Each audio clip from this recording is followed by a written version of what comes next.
Morning students. Last लेक्चरला आपण colligative property study करत होतो. कोलिगेटिव्ह प्रॉपर्टी आपण कशाला म्हणतो?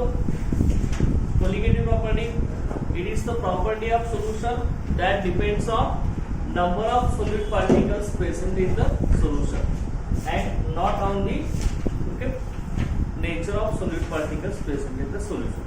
Okay, सोल्युशन मध्ये सॉलिडचे किती पार्टिकल्स आहेत त्याच्यावरती ह्या प्रॉपर्टी डिपेंड असतात की त्या सॉलिडचं नेचर कुठलं आहे त्याच्यावरती त्या डिपेंड असत नाही. समजा त्यामध्ये चार आपल्या कोलिगेटिव्ह प्रॉपर्टीज होत्या. पहिला आपली पेपर प्रेशर लोरिंग, त्यालाच आपण लोरिंग ऑफ पेपर प्रेशर म्हणतो. नेक्स्ट आहे ती elevation in boiling point. Okay, that is boiling point elevation. And next that is the depression in freezing point. And last that is the osmotic pressure. Okay, आता बघा Tshering of paper pressure. तर सुरुवातीला paper pressure काय असतं आपलं? Vapour pressure म्हणजे काय असतं बघा? पेपर प्रेशर, पेपर प्रेशर म्हणजे काय?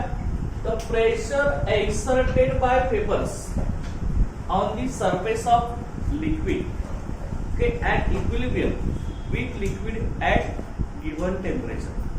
Okay, चलो the paper pressure म्हणजे काय? The pressure exerted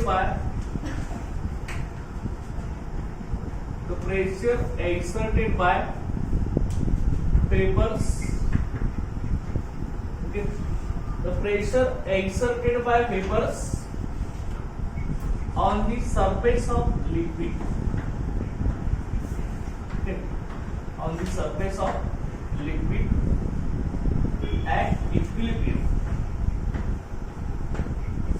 Okay, at equilibrium with liquid at given temperature. At given temperature. त्याला आपण पेपर प्रेशर असं म्हणतात. एखादं तुम्ही लिक्विड घेतला असेल, त्या लिक्विड वरती आता त्या लिक्विड मध्ये जे सरफेसला लिक्विडचे मॉलिक्यूल प्रेझेंट आहेत, ओके, सरफेसला आपले जे लिक्विडचे मॉलिक्यूल प्रेझेंट आहेत त्यांची टेंडन्सी काय असते? पेपर स्टेट मध्ये कन्वर्ट होण्याची त्यांची टेंडन्सी असते. तसं का? ओके, लिक्विडच्या सरफेस वरची मॉलिक्युल्स यांची टेंडन्सी काय असते? पेपर स्टेट मध्ये कन्वर्ट होण्याची असते. मग ही पेपर स्टेट मध्ये कन्वर्ट झाल्यानंतर इथला लिक्विडच्या वरचा टोटल स्पेस हे ऑक्युपाय करत असतात. टोटल स्पेस वरचा टोटल स्पेस ऑक्युपाय करत असतात. आणि नंतर मग हेच पेपर मॉलिक्युल्स परत काय करत असतात? त्या लिक्विडच्या सरफेस वरती टोटल हा फ्री स्पेस सॅच्युरेट झाला. मी काय म्हणते, लिक्विडचे सरफेस मॉलिक्यूल ह्यांची टेंडन्सी पेपर शेड मध्ये जाण्याची असते. पेपर शेड मध्ये गेले की लिक्विडच्या वरचा सगळा टोटल फ्री स्पेस त्यांनी ऑक्युपाय केला की सॅच्युरेट झाला बा. तर काय होत असतं की पेपर मॉलिक्युल्स परत त्या लिक्विडच्या सरफेस वरती प्रेशर एक्सर्ट करत असतं. बरोबर नाही? प्रेशर एक्सर्ट करत असतं. आणि ही प्रेशर एक्सर्ट करत असताना त्या पेपर मॉलिक्यूलचं कन्व्हर्शन परत त्या लिक्विड स्टेट मध्ये होत असतं. ही कंडेन्स होतात ना, कंडेन्स बॅक टू लिक्विड. सब ह्यालाच आपण काय म्हणत असणार? Vapour pressure. Pressure exerted by vapours on the surface of liquid with liquid at given temperature. तर इक्विलिब्रियम इथं आणायचं होता liquid state to gaseous state आणि gaseous state to liquid state असा इक्विलिब्रियम आणायचं होता. लिक्विडचं पेपर मध्ये कन्वर्शन, पेपर सॅच्युरेट झाले की परत ते लिक्विडच्या सरफेस वरती प्रेशर अफेक्ट करणार आणि त्यांचं कन्वर्शन आपलं लिक्विड स्टेट मध्ये होतं. की मग हे पेपर लिक्विड मध्ये कन्वर्ट होत असताना त्या लिक्विडच्या सरफेस वरती जे प्रेशर अप्लाय करत असतात त्यालाच आपण पेपर प्रेशर असं म्हणतो. ओके, आता मग हे कसं असणार आहे बघा? पेपर प्रेशर कसं होतं त्यामध्ये हे झालं पेपर प्रेशर. आता लोरिंग ऑफ पेपर प्रेशर आपण कशाला म्हणायला असतात? लोरिंग ऑफ पेपर प्रेशर बघा एकदम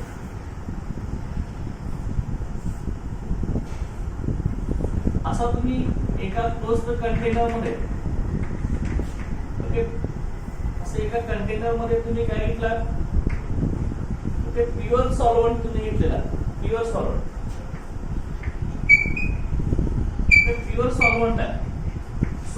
आपलं कधी होत असतं या सोल्युशनचं फॉर्मेशन कधी होत असतं रे solid plus solvent okay solid आणि सॉल्व्हंट हे दोन्ही असतात सोल्युशन मध्ये सॉलिड हा सॉल्व्हंट मध्ये डिझॉल्व होत असतो ओके आता इथं आपण इथे एका कंटेनर मध्ये प्युअर सॉल्व्हंट घेतला त्या प्युअर सॉल्व्हंट मध्ये असणारे जे मॉलिक्युल्स आहेत त्या मॉलिक्युलची टेंडन्सी पेपर सेट मध्ये कन्वर्ट होण्याची असते त्यामुळे प्युअर सेट मधला जो सॉल्व्हंट आहे तो इझिली पेपर सेट मध्ये जात असतो त्यामुळे प्युअर सॉल्व्हंटचं पेपर प्रेशर कसं असतं रे ते पेपर प्रेशर याचं हे जास्त असतं लक्षात vapour pressure is more pure सॉल्व्हंटचं पेपर प्रेशर हे जास्त असतं हे हाय असतं आणि ह्याच प्युअर सॉल्व्हंट मध्ये आपण जर नॉन व्होलॅटाइल सॉलिड आपण ऍड केला असेल नॉन व्होलॅटाइल सॉलिड हे नॉन व्होलॅटाइल सॉलिड म्हणजे काय ज्या सॉलिडचं कन्व्हर्जन पेपर सेट मध्ये होत नाही त्याला आपण नॉन व्होलॅटाइल सॉलिड असं म्हणतो पण त्या प्युअर सॉल्व्हंट मध्ये नॉन व्होलॅटाइल सॉलिड आपण ऍड केला तर काय होत असतं की नॉन व्होलॅटाइल सॉलिड त्या प्युअर सॉल्व्हंटचा सरफेस एरिया ऑक्युपाय करत असतात हे नॉन व्होलॅटाइल सॉल्व्हंट इथं असे प्युअर सॉल्व्हंटच्या सरफेस वरती हे ऍड होत असतात हे ऍड झाल्यावरती काय होत असतं बघा नॉन व्होलॅटाइल सॉलिड ऍड केला तर हा प्युअर सॉल्व्हंटचा सरफेस ऑक्युपाय करत असतो त्यावेळी प्युअर सॉल्व्हंटच्या मॉलिक्युलचं कन्व्हर्शन पेपर स्टेट मध्ये होण्याचा रेट हा डिक्रीज होत असतो सर कारण का सॉलिड नॉन व्होलॅटाइल सॉलिड हा सॉल्व्हंट मध्ये ऍड केल्यावरती काय तयार होतं आपलं सोल्युशन तयार होत असतं लक्षात सोल्युशन तयार होत असतं पण ही तयार झालेले सोल्युशन आहे त्याचं पेपर प्रेशर डिक्रीज होत असतं सर का पेपर प्रेशर सोल्युशनचं पेपर प्रेशर कसं होणार डिक्रीज होत असतं लक्षात सोल्युशनचं पेपर प्रेशर आपलं डिक्रीज होत असतं कधी डिक्रीज होणार नॉन व्होलॅटाइल सॉलिड आपण जर ऍड केला त्यामध्ये तर ही नॉन व्होलॅटाइल सॉलिडचे पार्टिकल्स आहेत की प्युअर सॉल्व्हंटचा सरफेस मॉलिक्युल्स ऑक्युपाय करणार आहे बरोबर का त्यामुळे ऑक्युपाय केल्यामुळे प्युअर सॉल्व्हंट मॉलिक्युल्सची पेपर शेप मध्ये कन्वर्ट होण्याचा रेट कमी होणार आहे त्यामुळे टोटल सोल्युशनचं पेपर प्रेशर काय होणार आपलं डिक्रीज होणार असतात राईट नाही सोल्युशनचं पेपर प्रेशर काय होणार आहे डिक्रीज होणार सोल्युशन झालं ना सॉलिड ऍड केलं होतं सॉल्व्हंट मध्ये मग सोल्युशनचं पेपर प्रेशर कमी होणार दिसेल का काय कमी होणार आहे सांगितले आपण त्या सॉलिड मॉलिक्युलची टेंडन्सी कसं आहे पेपर शेड मध्ये कन्वर्ट होण्याची नाही नॉन व्होलॅटाइल येतो म्हणजे पेपर शेड मध्ये जात नाही त्यामुळं नॉन व्होलॅटाइल प्युअर सॉलिड मध्ये ऍड केला तर काय होत असतं की सरफेस वरचा ऑक्युपाय करत असल्यामुळं त्या सॉल्व्हंटच्या सुद्धा मॉलिक्युलला तो पेपर शेड मध्ये कन्वर्ट होऊ देत नाही इथं असं सांगतो ना असं त्यामुळे तो वरती कन्वर्ट होऊ देत नाही ओके त्यामुळे सोल्युशनचं पेपर प्रेशर आपलं काय होत असतं डिक्रीज होत असतं तर का नॉन व्होलॅटाइल सॉल्यूट ऍड केलं होतं कारण का सोल्युशनचं पेपर प्रेशर मध्ये दोघांचं कॉन्ट्रीब्युशन आलं ना सॉलिडचं पेपर प्रेशर पण आलं आणि सॉल्व्हंटचं पेपर प्रेशर पण आलं दोघांचं मिळून कॉन्ट्रीब्युशन आलं मग total contribution in vapour pressure decrease होणार चल का नॉन व्होलॅटाइल सॉल्यूट ऍड केल्यावर अंडरस्टँड क्लिअर आहे ना ओके टोटल पेपर प्रेशर सोल्युशनचं डिक्रीज होणार आहे नॉन व्होलॅटाइल सॉल्यूट ऍड केल्यावरती कारण का non volatile solute molecules okay हा सरफेस ऑक्युपाय करणार प्युअर सॉल्व्हंटचा त्यामुळं पेपर मॉलिक्युल्सचं कन्व्हर्शन इथं लिक्विड मॉलिक्युलचं कन्व्हर्शन पेपर शेड मध्ये होण्याचा रेट डिक्रीज होणार त्यामुळे सोल्युशनचं पेपर प्रेशर डिक्रीज होणार ओके आता मग बघा त्यामध्ये काय होणार आपण P01 हे आपलं काय असणार आहे vapour pressure of pure solvent P01 paper pressure of pure solvent असेल okay and P1 is the paper pressure of solution हे सोल्युशनचं पेपर प्रेशर असेल पण मला सांगा सॉल्व्हंटचं पेपर प्रेशर कसं असतं जास्त असतं सोल्युशनचं पेपर प्रेशर कमी असतं मग ह्याच्यावरून आपण काय लिहू शकतो P1 is less than P01 right okay pure सॉल्व्हंटचं वेपर प्रेशर हे आपलं P01 आहे आणि सोल्युशनचं वेपर प्रेशर P1 आहे.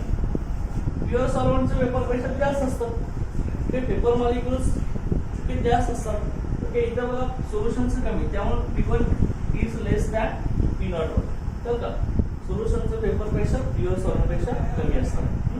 आता त्यानंतर आपण लोअरिंग ऑफ पेपर प्रेशर कशाला म्हणाल समजा. लोअरिंग ऑफ पेपर प्रेशर म्हणजे पेपर प्रेशर किती कमी झालं, त्या प्युअर सॉल्व्हंट मध्ये नॉन व्होलॅटाइल सॉल्व्हेंट ऍड केल्यावरती पेपर प्रेशर किती कमी झालं ते आपण कसं कळत असतो. प्युअर सॉल्व्हंटचं पेपर प्रेशर आणि पेपर प्रेशर ऑफ सोल्युशन या दोघांच्यातल्या डिफरन्स पूर्ण आपण किती पेपर प्रेशर कमी झाले, किती पेपर प्रेशर लोअर झाले ते आपण काढत असतो. आता ती कसं आहे ना सांगा. लोअरिंग ऑफ पेपर प्रेशर मग कसं असतं बघा, की therefore lowering of paper pressure किंवा पेपर प्रेशर लोअरिंग, ते lowering of paper pressure is equal to delta P. Delta P मध्ये difference between vapour pressure of pure solvent and vapour pressure of solution. हा काय असतो बघा, ते P01 minus P1. तर का delta P lowering of paper pressure P01 minus P. Solution किती असते ना पेपर प्रेशर, सोल्युशनचं पेपर प्रेशर P01, याची व्हॅल्यू जास्त असते, याची सोल्युशनची कमी असते. त्या दोघांच्या डिफरन्स म्हणजेच लोअरिंग ऑफ पेपर प्रेशर. ते आपण कशाला दाखवतो, डेल्टा पी दाखवतो. समजेल ना, क्लिअर आहे की. ओके, तर त्यानंतर नेक्स्ट बघा ह्याच्यामध्ये पुन्हा आपण आता काय स्टडी करणार आहे बघा. त्यामध्ये Raoult's law for solution of non volatile solvent हा आपण आता बोलणार. Raoult's law for solution of non volatile solvent हे lowering of paper pressure clear झाले ना, lowering of paper pressure. Okay, next आता बघा Raoult's law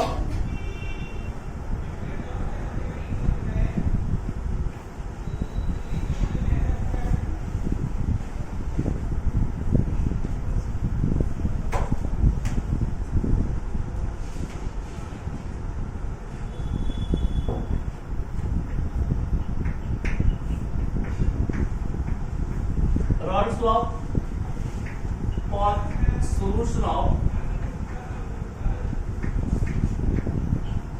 non-volatile solute.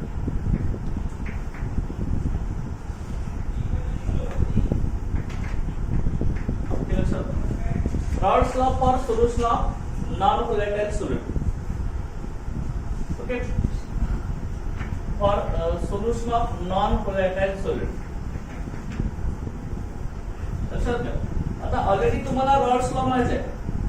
रॉल्ट्स लॉचं statement काय आपलं, काय स्टेटमेंट आहे रॉल्ट्स लॉ साठी. Partial vapour pressure of any volatile component in the solution is the product of paper pressure of pure solvent and its mole pressure. Okay, मग आता हा जो रॉल्ट्स law आहे, रॉल्ट्स लॉ फक्त आपण व्होलॅटाइल सोल्युशन साठीच अप्लाय करतो. असं ज्या सोल्युशनचं कन्व्हर्शन हे पेपर सेट मध्ये होत असतं त्या सोल्युशन साठीच आपण रॉल्ट्स लॉ अप्लाय करत असणार. तर का नॉन व्होलॅटाइल सोल्युशन साठी आपण रॉल्ट्स लॉ अप्लाय करत नाही, हे लक्षात ठेवायचं. फक्त व्होलॅटाइल सोल्युशन साठीच, ते व्होलॅटाइल सोल्युशन साठीच आपण रॉल्ट्स लॉ अप्लाय करतो. आता Dalton's law of partial pressure काय आहे सांगा. Dalton's law of partial pressure सांगा. Dalton's law of partial pressure हे हा आपला काय सांगतो रे, P total is equal to काय असतं P1 प्लस P2. हे फॉर बायनरी सोल्युशन, हे बायनरी सोल्युशन घेतलं आपण. बायनरी सोल्युशन म्हणजे त्या सोल्युशन मध्ये दोन कंपाऊंड असतात, एक सोल्युट असणार एक सॉल्व्हेंट असणार. दोन व्होलॅटाइल कंपोनेंट इथं असणार आहे बायनरी सोल्युशन मध्ये. ओके, आता Dalton's law of partial pressure काय असतो आपला, total pressure of solution, total pressure of solution in the mixture of two or more gases is the sum of partial vapour pressure of individual gases in the mixture. बरोबर आहे का. Okay, दोन किंवा दोन पेक्षा जास्त नॉन रिएक्टिव्ह गॅसेसचं total partial pressure हे त्याच्यातील इंडिव्हिज्युअल गॅसच्या पार्शियल प्रेशरची सम असते. P1 मध्ये vapour pressure of first component partial vapour pressure of first compound, P2 मध्ये partial vapour pressure of second compound. तर ह्या दोन पार्शल वेपर प्रेशरची सम म्हणजे काय असणार आहे, total pressure of the solution. Partial pressure म्हणजे काय, individual pressure exerted by solution in the mixture of two or more solution. दोन किंवा दोन पेक्षा ज्या सोल्युशनच्या मिक्सचर मध्ये इंडिव्हिज्युअल सोल्युशन एक्सर्ट केलेलं प्रेशर, त्याला आपण पार्शल प्रेशर म्हणतो. आता लक्षात घ्यायचं या ठिकाणी डाल्टन्स लॉ पार्शल प्रेशर आपला हा सांगतो आणि रॉल्स लॉ काय सांगतो रे, रॉल्स लॉ काय सांगा, रॉल्स लॉ काय असतो, partial vapour pressure is equal to partial vapour pressure of compound is equal to काय असतो, vapour pressure of pure solvent into its mole fraction. Okay, हा कसा आहे आपला P1 इज इक्वल टू, आता P इज इक्वल टू आपण घेऊया general, P is equal to काय असतो रे, P01 इनटू x आपला Raoult's law. P partial pressure, P0 vapour pressure of pure compound, x म्हणजे मोल फ्रॅक्शन ऑफ दॅट कंपाउंड. आता P1 पार्शल प्रेशर P1 असेल तर ही काय आहे तर आपलं P01 into x1, करेक्ट नाही. P1 पार्शल प्रेशर P1 असतं, पार्शल प्रेशर ऑफ त्या कंपाउंडचं P01 मोल फ्रॅक्शन x1 झालं, बरोबर आहे ना. त्याच पद्धतीने P2 इज इक्वल टू काय होईल ते P02 into x2, करेक्ट आहे. त्या जर दोन व्हॅल्यू इथं तुम्ही पुट अप केला तर कसं येणार सांगा, त्या दोन्ही व्हॅल्यू इथं आल्या तर हे काय होणार सांगा, P total is equal to काय असणार आहे, P1 ते P1 ची व्हॅल्यू पुट अप करा, काय आपली P01 x1 plus P02 x2, बरोबर आहे ना. परंतु त्या ठिकाणी आपण सॉलिड कसा घेतलाय रे, सॉलिड कसा, सॉलिड नॉन व्होलेटाइल आहे ना, करेक्ट नाही. आता ही P01 म्हणजे vapour pressure of pure solvent आहे, आताच आपण भेटले, आणि x1 मध्ये मोल फ्रॅक्शन ऑफ सॉल्व्हेंट आहे. सर का P02 मध्ये vapour pressure of non volatile solid आणि x2 मध्ये mole fraction of non volatile solid असणार. आता मला सांगा सॉलिड कसं आहे, नॉन व्होलेटाइल आहे ना, सॉलिड नॉन व्होलेटाइल आहे, सॉलिड इज नॉन व्होलेटाइल. मग मला सांगा सॉलिड जर नॉन व्होलेटाइल असेल तर त्याचं ते आपलं पेपर प्रेशर आहे P02 ची व्हॅल्यू काय असणार आहे, 0 असणार, राईट नाही. ही नॉन व्होलेटाइल आहे त्यामुळे हिचं पेपर प्रेशर 0च ना, नॉन व्होलेटाइल म्हणजे हिचं पेपर सेट मध्ये कन्व्हर्जन होत नाही. त्यामुळे P02 ची व्हॅल्यू 0, P02 ची व्हॅल्यू जर 0 असेल तर ही टोटल क्वांटिटी काय होणार आपली 0च असणार ना. ही व्हॅल्यू आपण इथं पुढे केली तर ही टोटल क्वांटिटी काय ना 0 येणार आहे. आता राहिले काय सांगा मला फक्त इथं P total is equal to काय येणार आहे, P01 into x1, राईट आहे. ओके, म्हणजेच काय आहे हे सांगा, P total is equal to P01 into x1 म्हणजेच काय आहे, P1 आहे ना, राईट आहे, P1 ची व्हॅल्यू. सर का म्हणजे P1 is equal to P total. Sir का total pressure of solution is equal to काय ना, partial vapour pressure of only सॉल्व्हेंटचं पार्शल प्रेशर आहे. चल का आता हिच्यावर तुम्ही लक्षात इथं असं लिहू शकता, लक्षात घ्या कसं येणार आहे बघा, लक्षात घ्या बघा काय करतोय आपण बघा. मग P1 इज इक्वल टू काय आहे आपलं P01 into x1, okay, P01 into x1, okay, P01 into x1. आता इथं जर आपण ग्राफिकल रिप्रेझेंटेशन जर काढला असेल मोल फ्रॅक्शनचं, जे आपलं हे असं निघतं paper pressure against the mole fraction, त्या अगेन्स्ट मोल फ्रॅक्शन, इकडे मोल फ्रॅक्शन x ची व्हॅल्यू इकडे 0, इथं x इज इक्वल टू 1. ते असं आपलं हे ग्राफचं नेचर असतं लक्षात. ओके, या शक्तीनं पेपर प्रेशर अगेन्स्ट मोल फ्रॅक्शन ते स्ट्रेट लाईन आपल्याला ग्राफ मध्ये मिळत असतं. Okay, paper pressure of solvent लक्षात घ्या, त्याचा आपण ग्राफ प्लॉट केला तर ते आपल्याला नेचर असं straight line passing to origin असं नाही. आता मग त्यावरून आपल्याला आता काय करायचं लक्षात घ्या. ऑलरेडी आता तुम्हाला लक्षात आलंय नॉन व्होलॅटाईल सोल्यूट जर असेल तर रॉड्स लॉ तिथं ऍप्लिकेबल होत नाही. रॉड्स लॉ फक्त आपण व्होलॅटाईल सोल्युशन साठीच अप्लाय करत असतो की ज्या सोल्युशन मध्ये नॉन व्होलॅटाईल सोल्यूट आहे त्याच्यासाठी रॉड्स लॉ ऍप्लिकेबल नाही. ओके, मग आता मला सोल्युशनचं टोटल प्रेशर फक्त कशावर डिपेंड आहे, partial vapour pressure of solvent वर डिपेंड आहे. ओके, हे आपलं partial vapour pressure of solvent आहे ना P1. ओके, आणि P2 काय असतं आपलं partial vapour pressure of solute. आता बघा आपण काय लिहिले P1 is equal to P01 into काय आपला x1 आहे. तर हेच मी आता काय करतो लक्षात घ्या, लक्षात घ्यायला तर आपण घेऊया इथं आपण घेतलं तसं P1 is equal to P01 into x1 आहे. ओके, आता तुम्हाला ऑलरेडी माहिती आहे sum of mole fraction of two compound is equal to काय असतो 1 असतो ना. Sum of mole fraction of solute and solvent is unity असते लक्षात घ्या. ओके, बघा इथं x1 plus x2 is equal to 1 असतो. ओके, लक्षात घ्या x1 म्हणजे मोल फ्रॅक्शन ऑफ सॉल्व्हंट, x2 म्हणजे मोल फ्रॅक्शन ऑफ सोल्यूटचा मोल फ्रॅक्शन. ओके, यांची युनिटी 1 असते, ह्या दोघांची इक्वल 1 असते. आता लक्षात घ्या मी x1 ची व्हॅल्यू घेतली, x2 च्या साईडला गेलो तर काय होणार आहे 1 मायनस काय होणार हा x2 होणार आहे. बरोबर आहे ना, x1 is equal to 1 minus x2 ही जर व्हॅल्यू इथं पुट अप केली तर कसं होणार सांगा, P1 इज इक्वल टू काय येणार आहे P01 ब्रॅकेट मध्ये काय आलं 1 मायनस x2 आलं. बरोबर ना. ओके, x1 ची व्हॅल्यू आपण पुट अप केली ना, x1 मध्ये काय 1 मायनस x2 आहे. आता परत त्या P01 ने ह्या ब्रॅकेटला मल्टिप्लाय करा.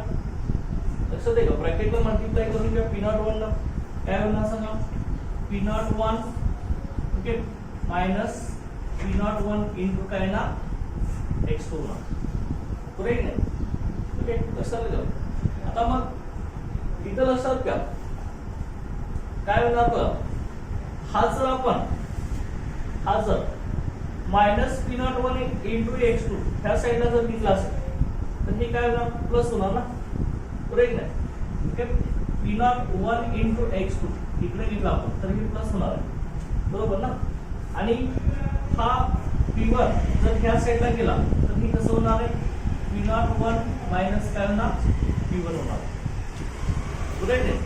आता मग तुम्ही मला सांगायचं P01 मध्ये काय असतं रे, P01 म्हणजे vapour pressure of pure solvent आणि P1 म्हणजे काय असणार आहे. आता लोअरिंग ऑफ पेपर प्रेशर मध्ये P01 ची व्हॅल्यू काय असते, P01 म्हणजे vapour pressure of pure solvent आणि P1 म्हणजे पेपर प्रेशर ऑफ सोल्युशन. समजा P1 इथं आलेच रे, total pressure of solution is equal to P1 असं आले ना आपलं.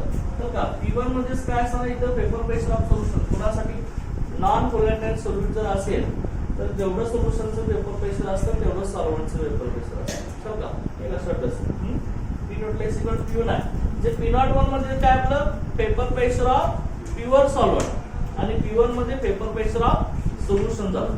समजा मग काय त्या दोघांचा डिफरन्स काय असतो रे, दोघांचा डिफरन्स आता सांगितलं. प्युअर सॉल्व्हंट आणि पेपर प्रेशर ऑफ सोल्युशन ह्या दोघांचा डिफरन्स काय असतो, लोअरिंग ऑफ पेपर प्रेशर. तर का दोघांचा difference lowering of paper pressure असतो. पण लोअरिंग ऑफ पेपर प्रेशर आपण कसं सांगतो रे, समजा की P01 मायनस P1 म्हणजे काय असतो आपला लोअरिंग ऑफ पेपर प्रेशर.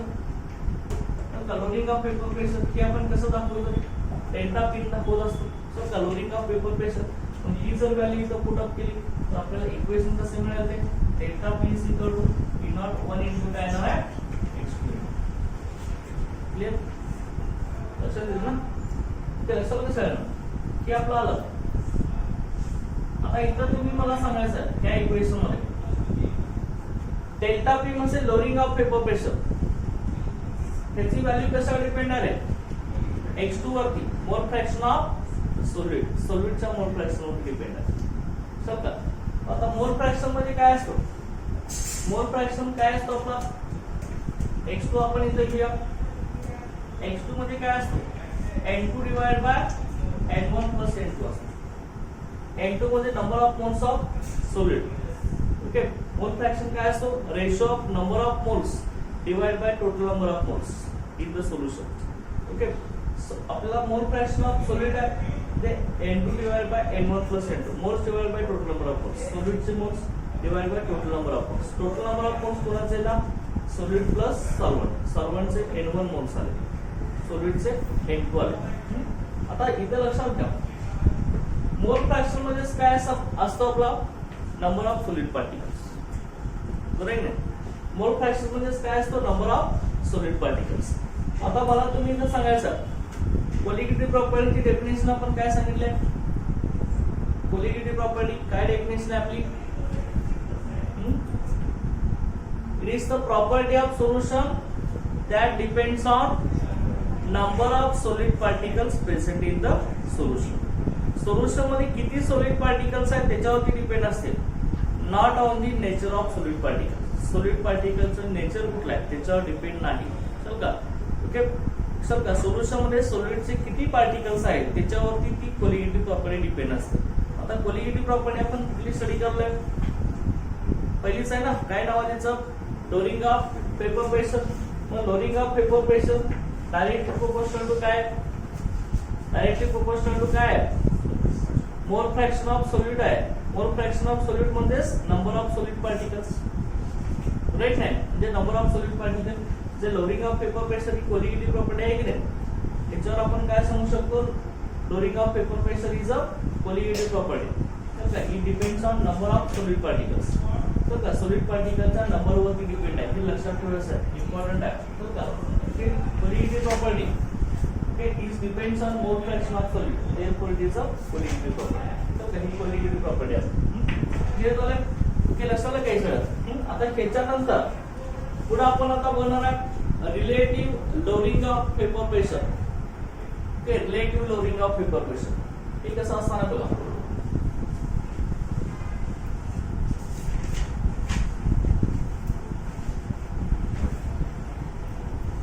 हे सगळे फॉर्म्युले लक्षात ठेवायचे आहेत, आपले प्रॉब्लेम सॉल्व्ह करायचे आहेत त्याच्यावर. पण कसं आहे ना आता next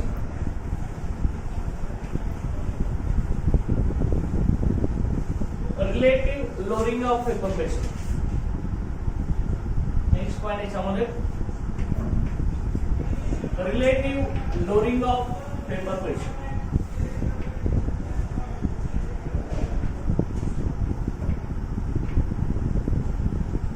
relative lowering of paper pressure.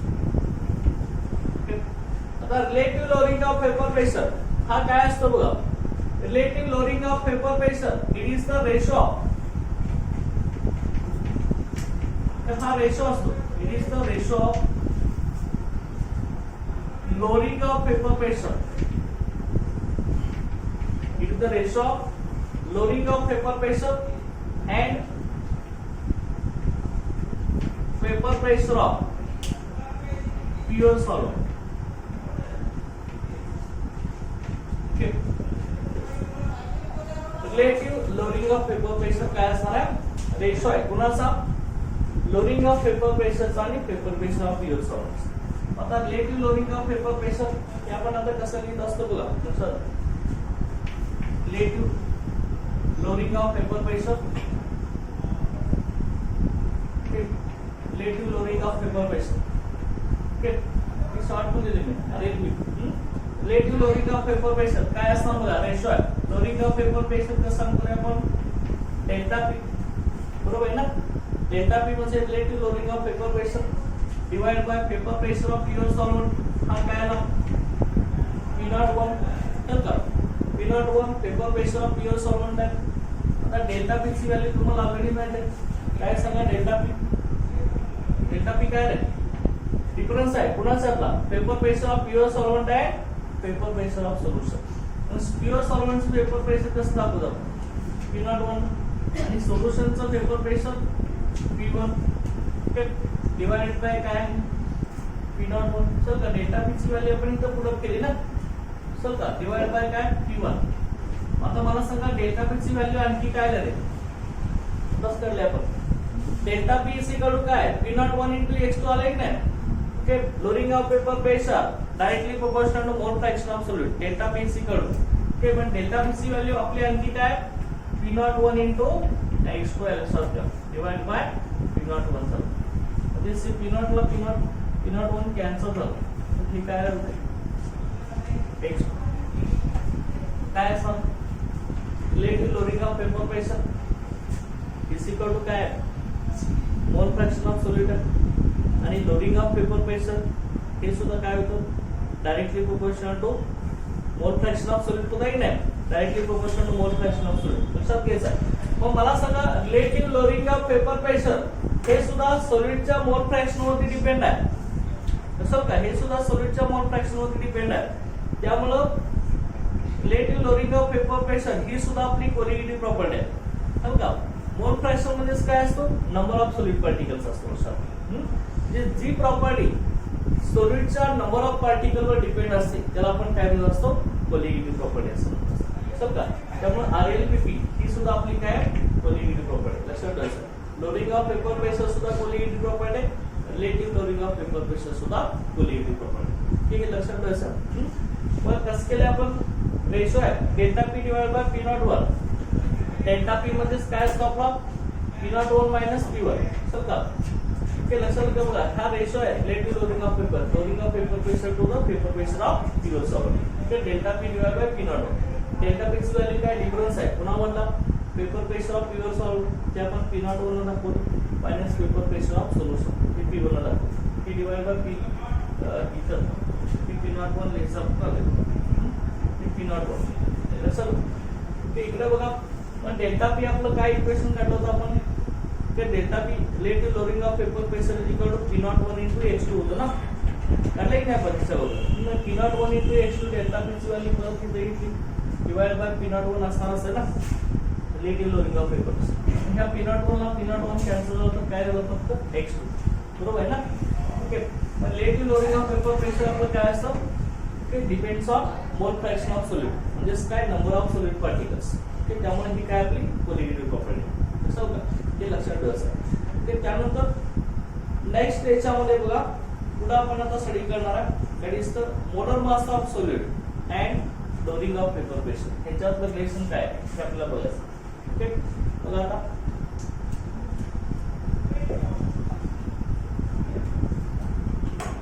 relative lowering of paper pressure relation between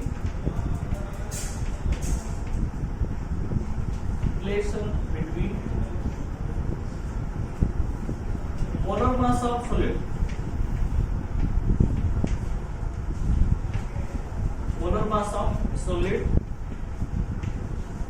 relation between molar mass of solid and lowering of paper pressure lowering of paper pressure okay ह्याच्यातलं base म्हणून काय आपल्याला बघायचं त्याला पेपर प्रेशर लोअरिंग असं म्हणत असतो बघा एकदम आता ऑलरेडी तुम्हाला रिलेटिव्ह लोअरिंग ऑफ पेपर प्रेशरची व्हॅल्यू माहित आहे relative lowering of paper pressure काय असतो delta P divide by P not 1 हा रेशो आहे ना लोअरिंग ऑफ पेपर प्रेशर आणि पेपर प्रेशर ऑफ प्युअर सॉल्व्हेंटचा रेशो असतो आणि ह्याची व्हॅल्यू किती असते x2 चला ओके बघा आता इथं तुम्ही का relative lowering of paper pressure RLPP हे काय असतं delta P divide by P not 1 is equal to काय असतं x2 बरोबर आहे ना ओके अंडरस्टँड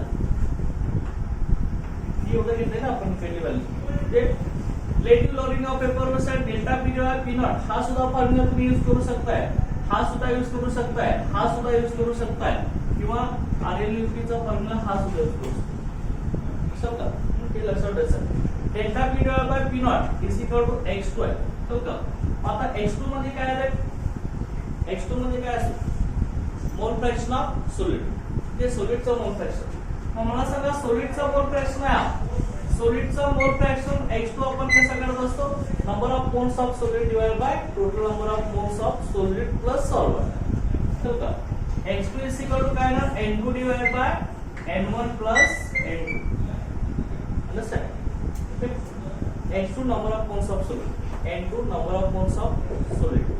ही मोल फ्रॅक्शन ऑफ सोल्यूट आहे. N2 number of moles of solute आहे.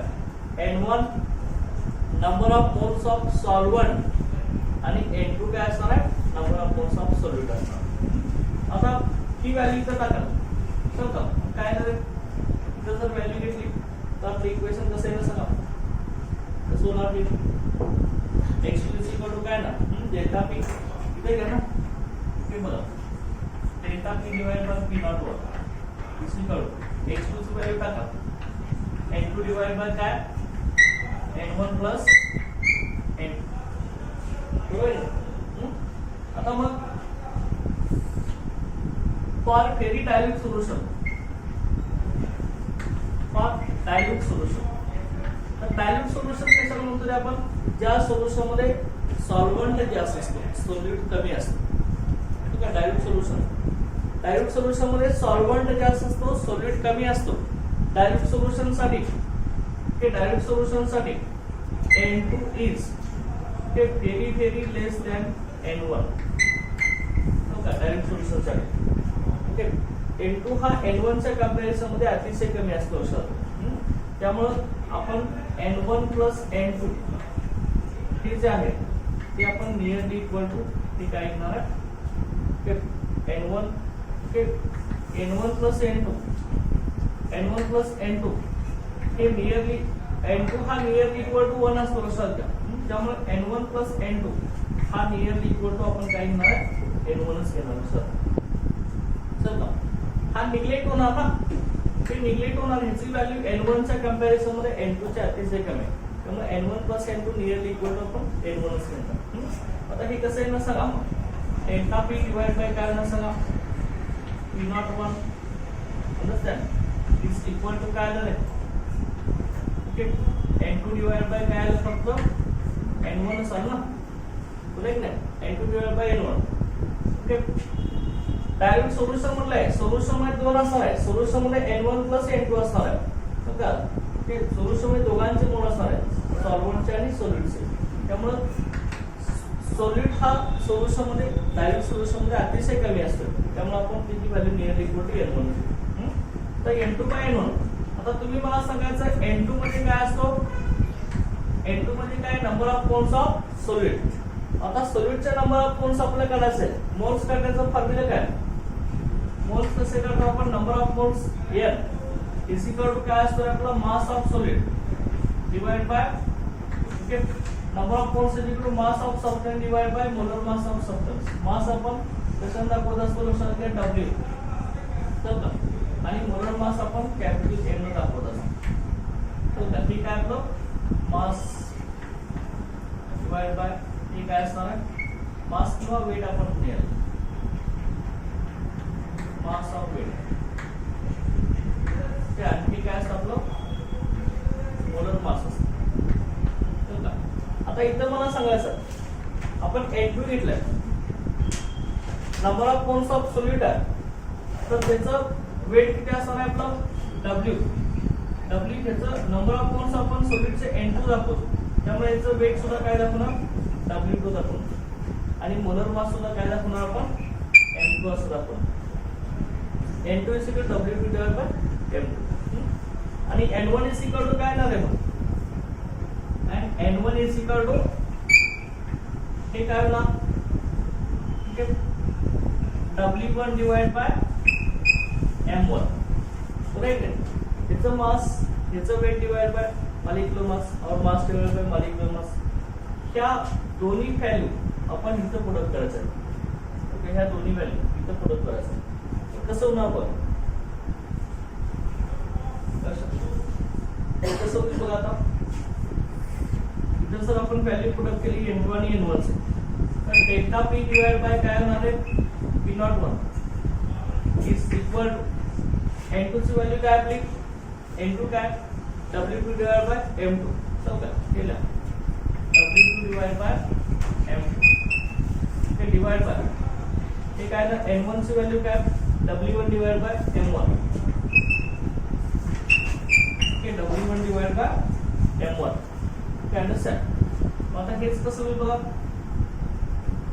W2 डिवाइड बाय काय ना m2 ओके ओके इनटू काय होणार ह्याला m1 डिवाइड बाय w1 चलो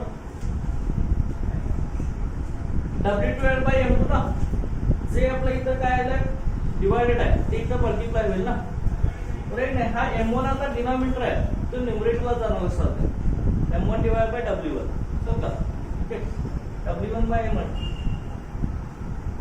आता त्यानंतर बघा delta p divide by p01 is equal to काय आपला w2 divide by m2 into m1 divide by w1 आला चला आता मग हे w2 म्हणजे काय बघा इथं ही सेम इक्वेशन ने असं लिहिलं ओके हे आपलं relative lowering of vapour pressure okay याचं रिलेशन आहे आता इथं आपल्याला कुठल्या कुठल्या क्वांटिटी आहेत हे बघायचं आहे W2 म्हणजेच काय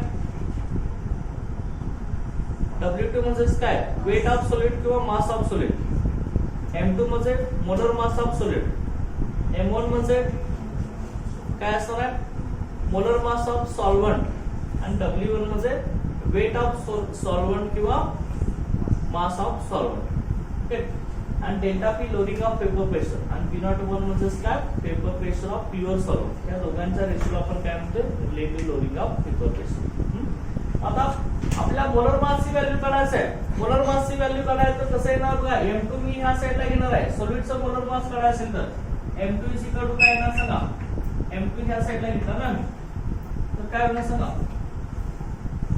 M2 जर ह्या साइडला घेतला तर कसं होणार इक्वेशन सांगा बघूया ओके इथं काय ना M2 इथं आला तर ही ऍज इट इज काय ना W2 इनटू काय होणार सांगा M1 की ऍज इट इज राहील ना बरोबर आहे ना ओके W2 हा डेल्टा पी कुठे चाललाय डेल्टा पी इथे डिवाइड होईल का नाही ते डेल्टा पी इथे डिवाइड होऊन जाईल आणि हा जो P01 आहे तो कुठे जाणार सांगा P01 कुठे जाणार ते इकडे मल्टिप्लाय होईल ना ह्याला हो का P01 हा डिनॉमिनेटर साठी तो न्यूमरेटरला जाणार आहे इनटू P01 आणि हा W1 कुठे आहे सांगा W1 कुठे असेल ऍज इट इज असेल का नाही ओके W1 इथं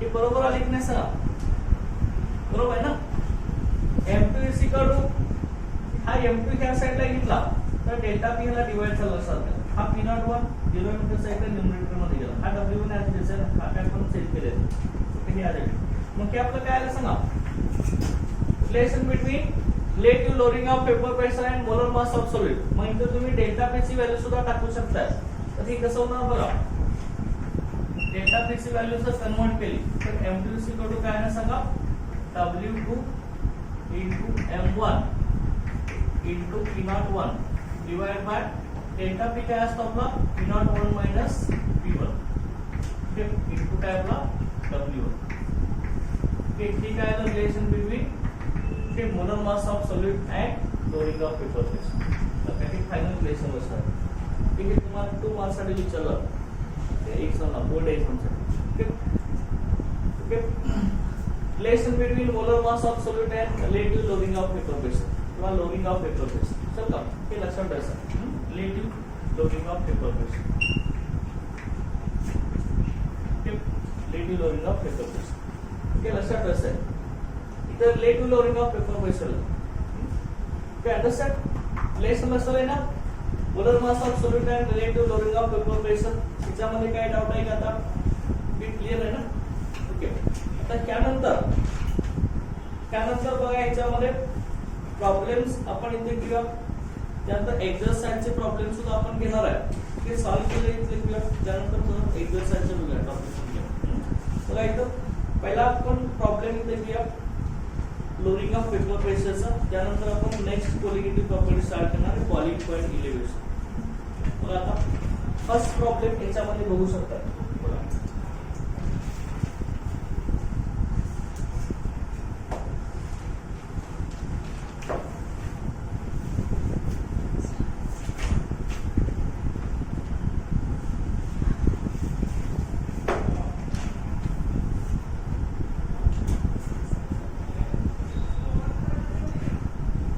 प्रॉब्लेम आपला याच्यामध्ये problem number 2.3 vapour pressure of pure liquid. हे रॉल्स लॉचा प्रॉब्लेम्स आणि पेपर प्रेशरचे दोन्ही आपण घेणार. पहिले इथं सॉल्व केलं बघा. Vapour pressure of pure liquid A and B.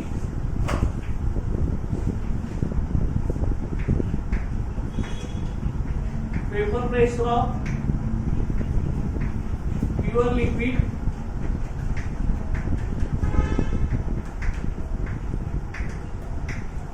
A and B. Okay. Paper pressure of pure liquid A and B are 450 mm Hg. Okay, 450 mm Hg and 700 mm Hg.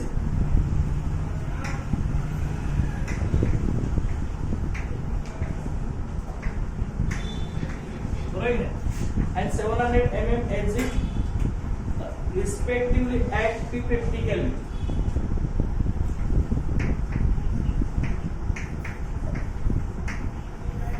At 350 Kelvin. Find the composition of liquid and vapor. Find the composition of liquid and vapor.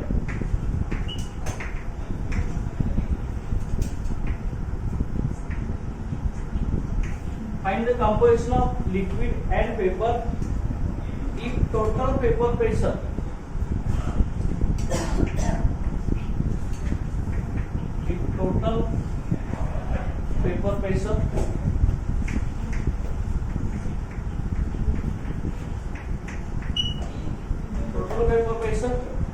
is 600 millimeters.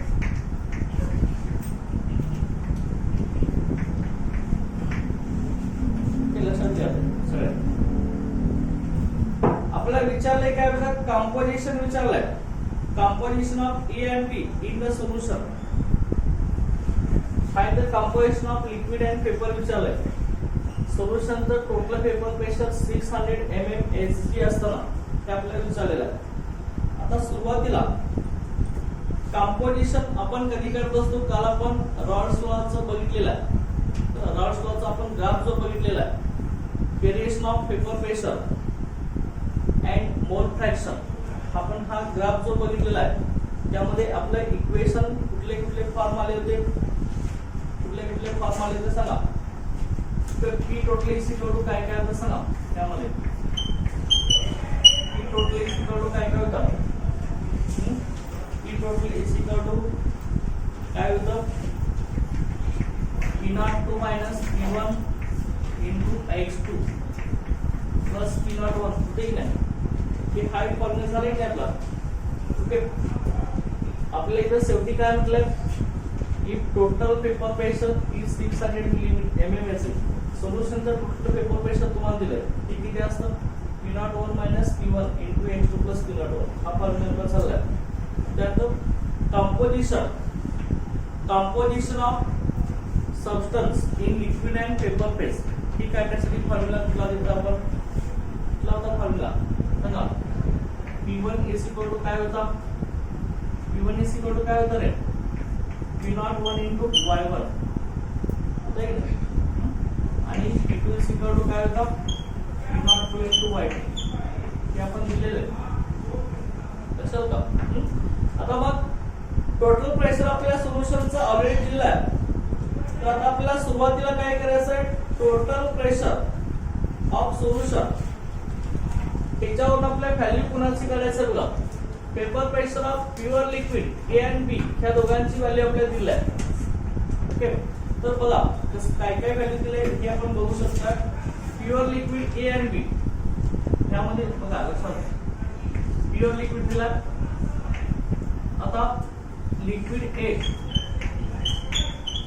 आणि इथं मी काय घेतो, liquid बी असं घेतो.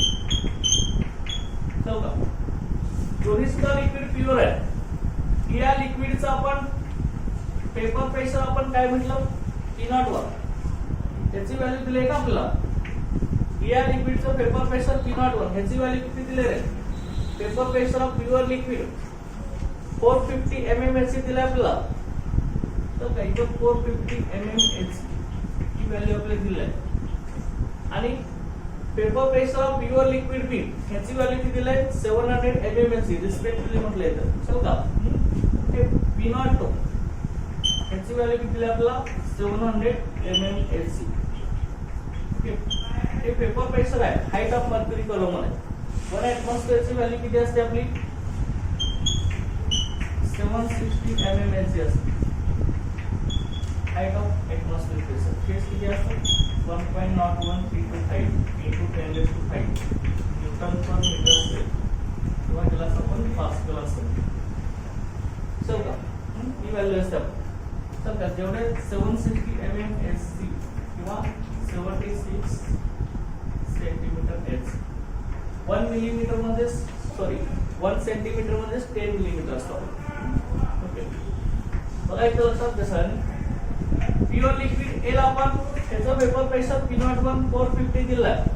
ह्याचं paper pressure P02 700 mmHg आपल्याला दिलेलं आहे. आता मग तुम्ही इथं मला सांगायचं हा सर आपण फॉर्म्युला यूज करणार आहे. आपल्याला कंपोजिशन विचारलंय कंपोजिशन ऑफ लिक्विड आणि पेपर काढण्यासाठी आपण फॉर्म्युला कुठला यूज करणार आहे P1 P01 Y1 P2 P02 Y2 ही Y1 आणि Y2 ही दोन्ही सुद्धा मोल फ्रॅक्शन आहे. समजा ज्यावेळी लिक्विड आणि पेपर एकत्र असतात त्यावेळी त्यांचं कंपोजिशन किती असतं ते काढण्यासाठी आपण Y1 हा आणि Y2 हा मोल फ्रॅक्शन घेत असतो. आता इथे लक्षात घ्या त्या टोटल प्रेशर ऑफ सोल्युशन मध्ये मोल फ्रॅक्शन ऑफ H2 सोल्यूटच्या मोल फ्रॅक्शनची व्हॅल्यू आपल्याला माहित नाही. त्या सगळ्या व्हॅल्यू आपल्या समोर दिलेल्या आहेत दिलेत का नाही. त्या P टोटलची व्हॅल्यू पण दिली आहे. P टोटल किती आहे सांगा P टोटल प्रेशर मध्ये P टोटलची व्हॅल्यू दिली आहे ना तुम्हाला किती 600 mmHg ही व्हॅल्यू तुम्हाला दिली आहे. आता ही व्हॅल्यू इथं पुट करायचं त्याच्यावर मोल फ्रॅक्शन ऑफ सोल्यूट काढून घ्यायचं. सोल्यूटचा मोल फ्रॅक्शन मिळालं की सॉल्व्हंटचा मिळतो का तसा मिळणार x1 + x2 1 असतो. एकदा x2 ची व्हॅल्यू मिळाली की x1 मिळेल आपल्याला. x1 एकदा मिळाला की मग डायरेक्ट आपण इथं व्हॅल्यू पुट अप करणार ना तर का. आता मग इथं व्हॅल्यू पुट अप केल्यावर की कसं येणार आहे की आपल्याला बघायचं त्यावेळी कंपोजिशन मिळणार आहे आपल्याला. मला लक्षात घ्यायचं फॉर्म्युला सेम यूज करा P total is equal to P02 minus okay P02 minus हे आपलं काय येणार आहे P02 minus इथं P01 आहे P01 into X2 plus P01 understand.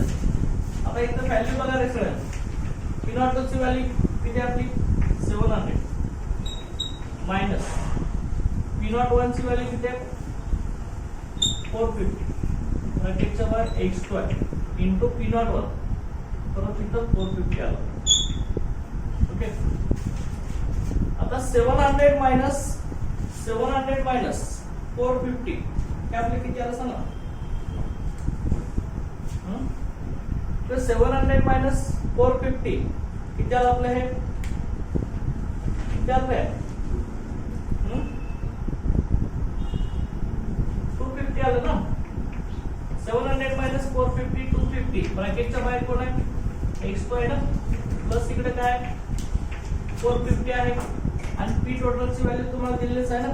P total किती आहे 600 mmHg हे आपण इथे घ्या 600 बरोबर आहे. आता x2 ची व्हॅल्यू काढा ना याच्यावर तुम्ही. ओके कसा x2 ची व्हॅल्यू काढणार आहे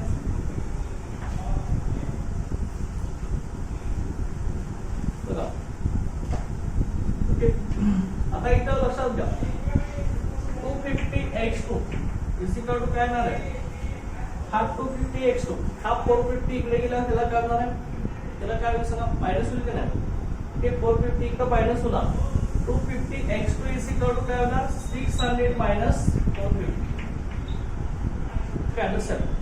आता 600 minus 450 किती झालं किती झालं 150 मध्ये नाही 150 समजा 150 जे 250 is equal to 250 x2 is equal to 150. मला सांगा x2 is equal to 150 divide by काय होणार आहे 250 बरोबर आहे ना.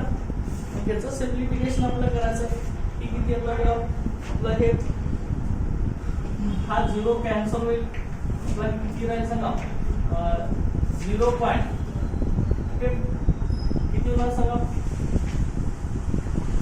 ते 0.6 होईल का नाही अरे होईल का नाही ओके हे 0.6 ह्याची व्हॅल्यू किती आली आपली x2 ची व्हॅल्यू 0.6 आली x2 जर 0.6 असेल तर त्याच्यावर तुम्ही x1 काढू शकता ना x2 किती आला आपला 0.6 आला बरोबर नाही 0.6 तर इथं x1 plus x2 is equal to काय असतो 1 असतो हे आपल्याला माहिती आहे sum of four fraction of solvent plus solute is equal to 1 मग x2 ची व्हॅल्यू तुम्हाला माहिती आहे ना x1 काढा ना x1 is equal to 1 minus x2 तर आपल्याला x2 मिळाला 1 मायनस 0.6 किती आलं आहे हे 0. किती आलं हे 4 बरोबर आहे ना 0.4 झालं x1 ची व्हॅल्यू किती आली आपली 0.4 आता ही जर x1 आणि x2 ची व्हॅल्यू तुम्हाला मिळाली असेल तर आपण आता composition of A and B in paper okay are y1 and y2 so y1 and y2 he composition आहे सध्या y1 and y2 याला काय म्हणायचं composition of liquid and paper liquid आणि पेपरच्या कंपोजिशन आपण काय होत असते y1 and y2 समजा ठीक आहे आपण सांगितले का composition of liquid and paper आता हे कसं होणार फॉर्म्युला काय P1 is equal to P01 y1 असं आहे का आता P1 ची value P1 is equal to P01 y1 आहे आपल्याला इथं y1 is equal to काय येणार y1 is equal to काय येणार बघा इथंपर्यंत क्लिअर झालं ओके ठीक कसं होईल बघा याच्यामध्ये P1 is equal to P01 y1 हे y1 ची व्हॅल्यू काढायचं y1 is equal to काय येणार आहे हे y1 is equal to काय होणार P1 divided by P01 बरोबर आहे हे y1 is equal to काय येणार आहे P1 divided by P01 आता मग इथं P1 ची व्हॅल्यू किती असणार आहे P1 किती असतो P1 म्हणजे काय partial vapour pressure of pure solvent किती असते याची व्हॅल्यू चला P1 ची व्हॅल्यू किती असते P01 into x1 असते की नाही अरे P1 म्हणजे P01 into x1 आहे की नाही आपला रॉल्स लॉ खाली काय आलं ऍज इट इज P01 बरोबर आहे ना आता मग मला व्हॅल्यू सांगा व्हॅल्यू सांगायचं इथे काय घेतलं y1 is equal to P1 divided by P01 ठीक या साइडला झालं ह्या साइडला आपण इथे लिहूया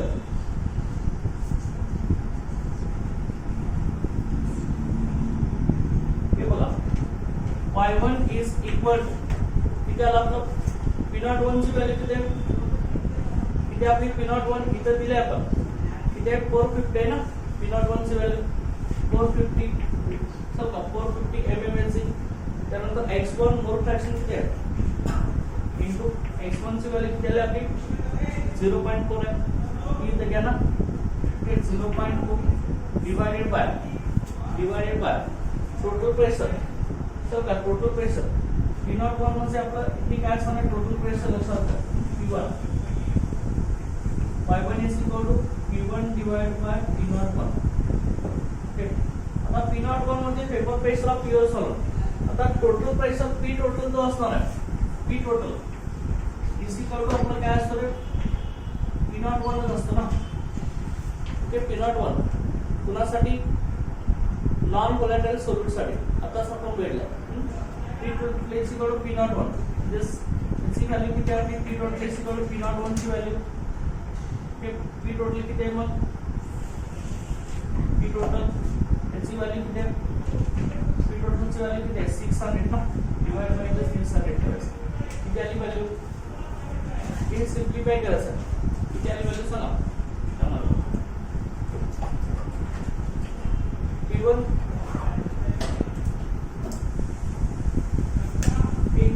y1 p घेतलं तर चालेल P01 P1 is equal to y1 is equal to काय नाव सांगा P1 divided by P इथं P ठेवतो चालेल टोटल प्रेशर ऑफ सोल्युशन हे आपण इथं सांगितलंच P total is equal to काय असणार आपलं P01 yes P is equal to P01 हे आपण इथे घेतोय तर याची व्हॅल्यू किती आली बघा हे सिम्प्लिफाय करायचं आपल्याला सिम्प्लिफाय केल्यावर आपल्याला याची व्हॅल्यू मिळणार आहे हे पॉइंट येणार आहे y1 ची व्हॅल्यू पॉइंट आता y2 किती येणार बघा y2 ची व्हॅल्यू आपल्याला काढायची ओके कशी काढणार सांगा सेम x1 x2 1 आहे त्या पद्धतीनेच आहे y1 y2 1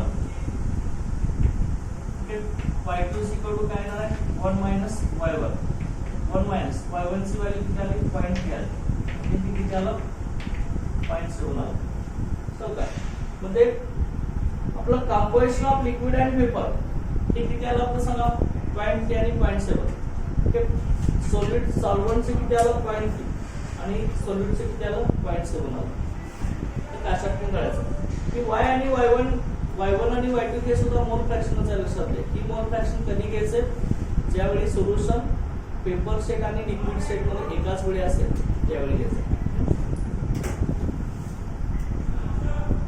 कारण की डेव्हिएशन काय सांगितले त्याच्यामध्ये डेव्हिएशन आपण सांगितले नाही ते पॉझिटिव्ह आणि निगेटिव्ह ते लक्षात हा आपला पहिला प्रॉब्लेम असेल याच्यामधला त्यानंतर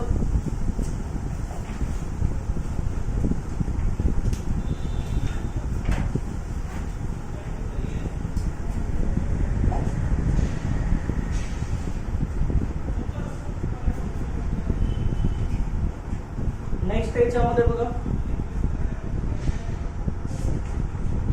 next problem solution is prepared by dissolving 394 the solution is prepared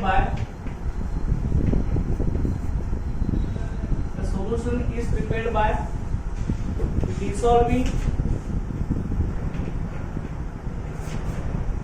the solution is prepared by dissolving 394 gram of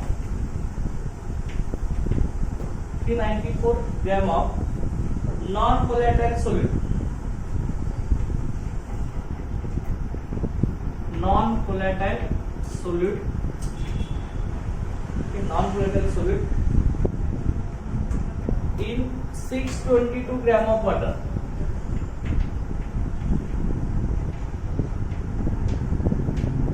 Okay, 622 gram of water. The vapor pressure of solution is found to be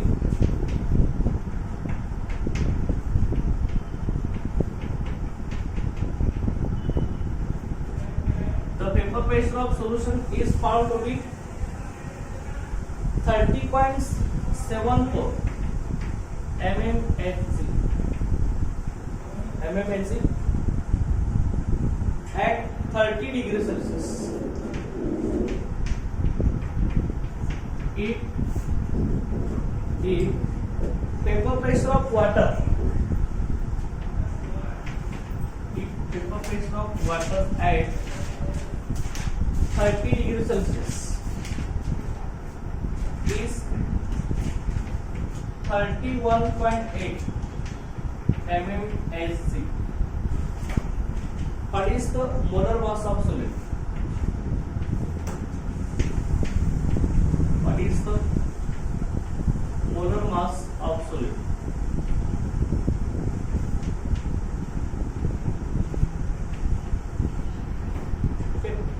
Is the molar mass of solid. लक्षात का सॉलिडचा molar mass आपल्याला काढायचा आता already आपण आताच बघितलं relation between relative loading of paper pressure and molar mass of solid हे आपण आताच बघितलं आता इथं बघा काय काय व्हॅल्यू दिलेत बघायचं गिवन व्हॅल्यू काय आहेत बघा गिवन काय दिले आपल्याला solution is prepared by dissolving 394 gram of non volatile solute म्हणलंय. म्हणजे आपल्याला हे सॉलिडचं काय दिले, आपल्याला सॉलिडचं काय दिले रे, मास दिले ना. आपल्याला काढायचं काय, मोलर मास काढायचं सॉलिडचं मोलर मास कसं असतं रे, M2 ना. आताच आपण फॉर्म्युला बघितलाय. M2 म्हणजेच काय असणार आहे, सॉलिडचं मोलर मास ते आपल्याला फाइंड आउट करायचं आहे. त्यानंतर आपल्याला W2 ची व्हॅल्यू दिली. W2 म्हणजेच काय असणार आहे, मास ऑफ सॉलिड असणार आहे. ओके, त्याची व्हॅल्यू किती दिली आपल्याला, 394 ग्रॅम किती दिली. त्यानंतर पुढे काय बघा, 394 gram of non volatile solute in 622 gram of water. म्हणजे इथं वॉटर काय आहे, सॉल्व्हंट आहे ना. ते एवढा 394 ग्रॅम सॉल्यूट हे आपण वॉटरला टाकणार आहे. म्हणजे वॉटर सॉल्यूट झालं. म्हणजे सॉल्यूटचा आपल्याला मास दिला. सॉल्यूटचं मास कसं सांगतो रे आपण, सॉल्यूटचं मास W1 बरोबर आहे. सॉल्यूटचं मास W1 किती दिलंय, 622 ग्रॅम दिलंय बरोबर आहे. सॉल्यूटचं मास वॉटरचं. आणि त्यानंतर vapour pressure of solution is found to be, सोल्युशनचं पेपर प्रेशर दिलंय. आता वॉटरचं आपल्याला मोलर मास दिलंय. वॉटरचं मोलर मास कसं किती असतं रे, वॉटरचं मोलर मास सांगा. अरे M1 म्हणजे मोलर मास ऑफ वॉटर आहे ना. मोलर मास ऑफ वॉटर किती असतं आपलं, 18 ग्रॅम राईट आहे वॉटरचं. अरे वॉटर मध्ये कोण असतो, H2, हायड्रोजनचं 1 असतं, 2 हायड्रोजनचं 2, हे 2 हायड्रोजनचं 2 झालं ना, एका हायड्रोजनचं 1, एका ऑक्सिजनचं 16, किती झालं 18 ग्रॅम. ओके, मग परत आपल्याला बघा काय दिलंय पुढं, पेपर प्रेशर ऑफ सोल्युशन दिलंय. ओके, सोल्युशनचं पेपर प्रेशर कशाने दाखवतो रे आपण, P1 किती दिलंय, 30.74 mmHg हे सोल्युशनचं पेपर प्रेशर आहे. त्यानंतर vapour pressure of water at 30 degree Celsius हे वॉटरचं दिलं आहे. किती आहे सांगा, वॉटरचं पेपर प्रेशर म्हणजे काय आहे, म्हणजे प्युअर सॉल्व्हंटचं पेपर प्रेशर ना. वॉटर हा सॉल्व्हंट आहे. प्युअर सॉल्व्हंटचं पेपर प्रेशर P01, P1 सोल्युशनचं पेपर प्रेशर हे दिलंय. प्युअर सॉल्व्हंट म्हणजे वॉटर आहे, त्याचं पेपर प्रेशर दिलंय किती आपलं 31.8 mmHg हे आपल्याला दिलंय. आता फॉर्म्युला अप्लाय करायचं आहे आपण. हे सगळ्या क्वांटिटी तुम्हाला लक्षात ना. हे काय आपलं M2 म्हणजे मोलर मास ऑफ सॉलिड बरोबर. W2 म्हणजे हे काय असणार आहे, मोलर मास ऑफ सॉलिड. आणि हे काय असणार आहे, W2 मास ऑफ सॉलिड. हे काय आहे, mass of solvent. Okay, he molar mass of काय, वॉटर मध्येच काय आपला हा सॉल्व्हंट आहे, सॉल्व्हंटचं मोलर मास आहे. ओके, हे P1 म्हणजेच काय, PP ऑफ सोल्युशन. आणि हे काय, पेपर प्रेशर ऑफ सॉल्व्हंट. हे सगळ्या क्वांटिटीत आहे बघा. आपला रिलेशन काय सांगा, काय रिलेशन आहे आपलं, molar mass of solute and related loading of paper pressure. आता सांगितलं सांगा लोक. M2 कडून काय रे, काय W2 divide bye M1 W2 divide by काय सांगा, काय फॉर्म्युला सांगायचं असेल, W2 into M1 into काय P01 divide by P01 minus P1 into काय W1. सगळं हे अशा पद्धतीने आपला फॉर्म्युला आहे. ओके, आता बघा W2 ची व्हॅल्यू इथं पुट अप करा, 394. M1 ची व्हॅल्यू किती आपली 18. P01 ची व्हॅल्यू किती आहे 31.8 आहे, बरोबर की नाही. हे सगळ्या व्हॅल्यू पुट अप करायच्या त्या इक्वेशन मध्ये. पी नॉट इथे आपला 31.8 मायनस P1 30.74 इंटू W1 622 दिला. ओके, ते आता फक्त आपल्याला काय करायचं, सिम्प्लिफाय करून घ्यायचं.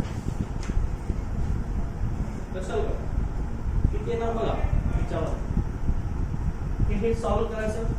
त्याचं आन्सर आपलं येते 342 ग्रॅम. म्हणून मास आपण ग्रॅम मध्ये एक्सप्रेस करतो ना, 10 to एवढे येणार आहे. कशाला त्याच्यानंतर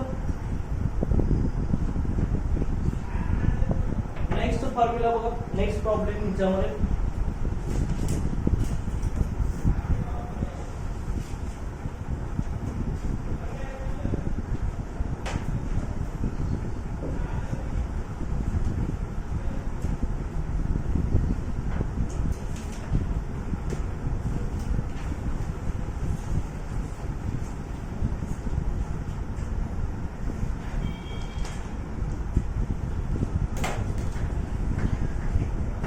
paper pressure of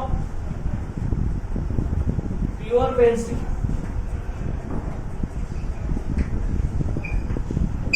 Paper pressure of pure benzene. Bracket मध्ये त्याचं मोलर मास दिला आहे. मोलर मास 78 ग्रॅम पर मोल.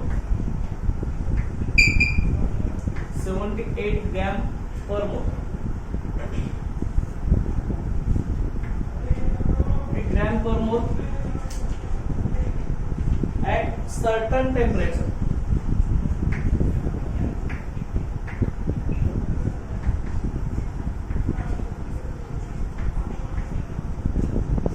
At certain temperature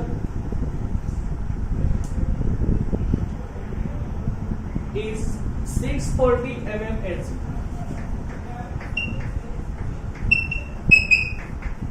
It's 640 mmHg.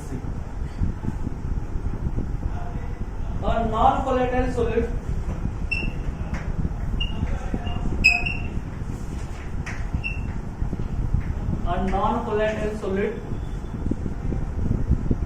of mass 2.315 gram is added to 49 gram of benzene.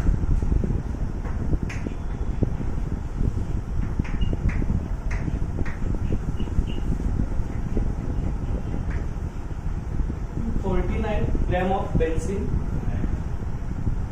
The vapor pressure of solution is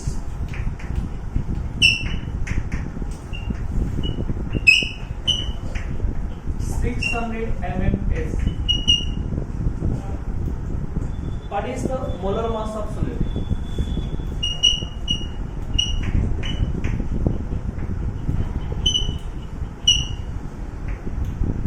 इथे पण तोच problem आहे. Molar mass काढायचा आपल्याला. Molar mass of solid formula आपला काय, same formula apply करणार आहे. लक्षात घ्या कसं आहे ना सांगा. आपल्याला इथं गिवन क्वांटिटी कुठल्या कुठल्या दिलेत बघू शकता. काय काय दिलं आपल्याला, vapour pressure of pure benzene. Pure benzene मध्ये काय असणार आहे, प्युअर बेन्झीन मध्ये P01. प्युअर बेन्झीन मध्ये प्युअर सॉल्व्हंट ना, प्युअर सॉल्व्हंटचं पेपर प्रेशर दिलं आपल्याला P01. किती आपलं 640 mmHg आहे. त्यानंतर non volatile solid of mass. Non volatile सॉलिडचं मास दिलंय. ते सॉलिडचं मास आपण W2 न सांगत असतो. ते किती दिलं आपल्याला 2.315 ग्रॅम हे दिलं आहे. त्यानंतर is added to 49 gram of benzene. हे म्हणजे हे बेन्झीन मध्ये ऍड करणार आहे. म्हणजे बेन्झीन सॉल्व्हंट असतात. सॉल्व्हंटचा आपल्याला मास दिलाय. सॉल्व्हंटचा मास किंवा वेट W1 हे किती दिलं आपल्याला 49 ग्रॅम हे आपल्याला दिलं. ओके, त्यानंतर पेपर प्रेशर ऑफ सोल्युशन. सोल्युशनचं पेपर प्रेशर आपण P1 सांगतो. हे दिलं आहे 600 mmHg. त्याची पण व्हॅल्यू दिलाय. आणि फालीच तर आपल्याला काय म्हटलेलं आहे, मोलर मास. हे M2 ची व्हॅल्यू आपल्याला काढायचं. पण आणखी एक क्वांटिटी आपल्याला झालेली आहे ती कुठल्या सांगा, हे M1 ची व्हॅल्यू दिलेली आहे ना. M1 मध्ये काय आपला बेन्झिन आहे. बेन्झिनचं बरोबर मास किती आहे आपलं 78 ग्रॅम. हे दिलेलं आहे. मग M2 चा फॉर्म्युला यूज करावा. M2 is equal to same formula कुठला सांगा. M2 इज इक्वल टू काय फॉर्म्युला आहे W1 divide by W2 divide bye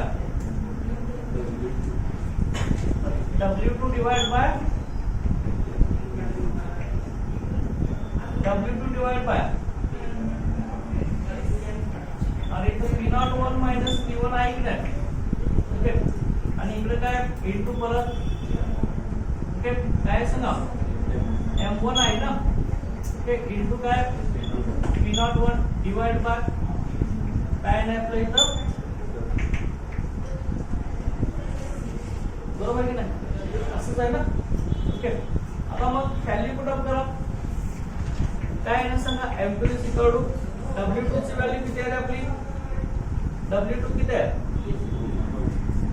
2.315 into M1 ची व्हॅल्यू किती आपली 78 इनटू P01 त्याची व्हॅल्यू 640 ओके डिवाइड बाय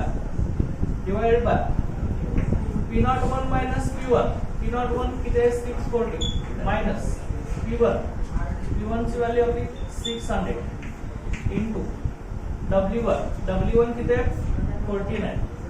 आता ते सिम्प्लिफाय करायचं. ठीक आहे 640 मायनस 600 हे काय आलं फक्त 40 झालं.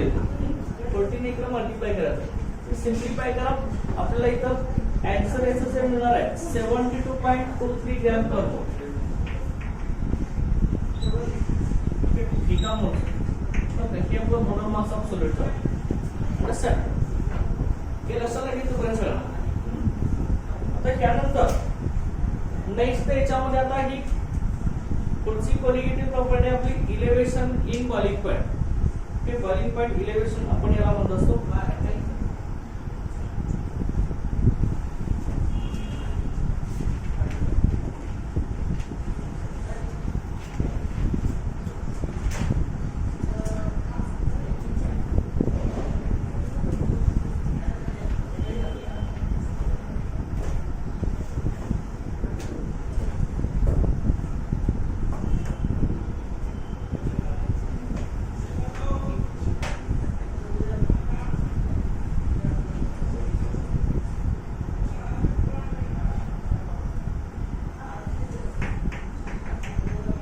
Elevation in boiling point.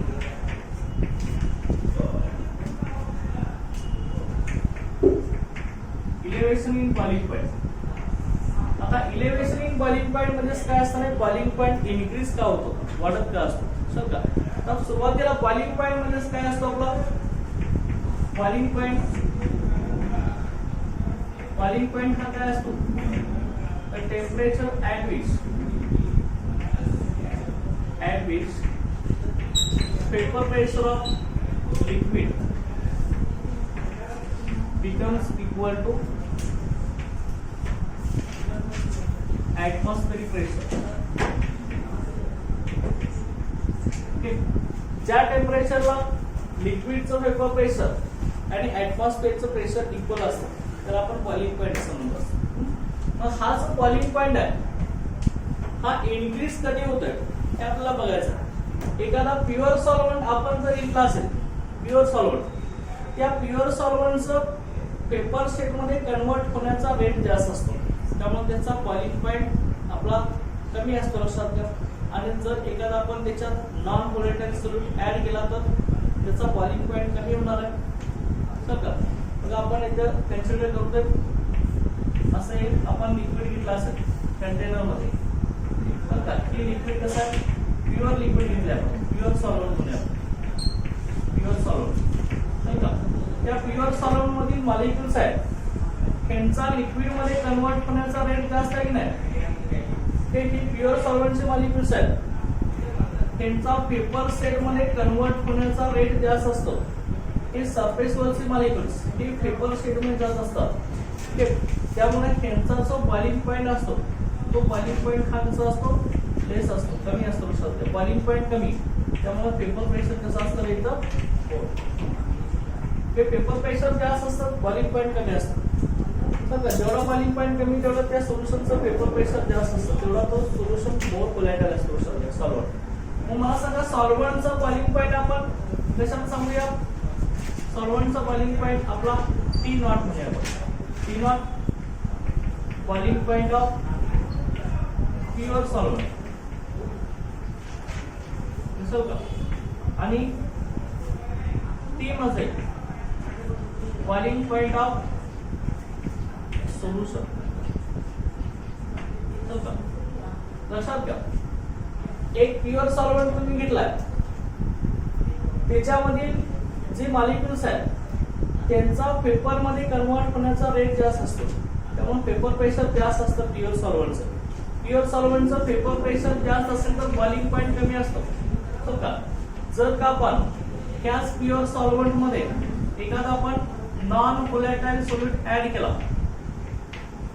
Non volatile solvent आपण ऍड केला, नॉन व्होलॅटाइल सॉल्व्हेंट ऍड केल्यावरती काय होणार आहे की नॉन व्होलॅटाइल सॉल्व्हेंट त्या प्युअर सॉल्व्हंटचे सरफेस मॉलिक्युल्स ऑक्युपाय करणार, सरफेस एरिया ऑक्युपाय करणार, त्यामुळे त्या सॉल्व्हंटला पेपर शेड मध्ये जाऊ देत नाही.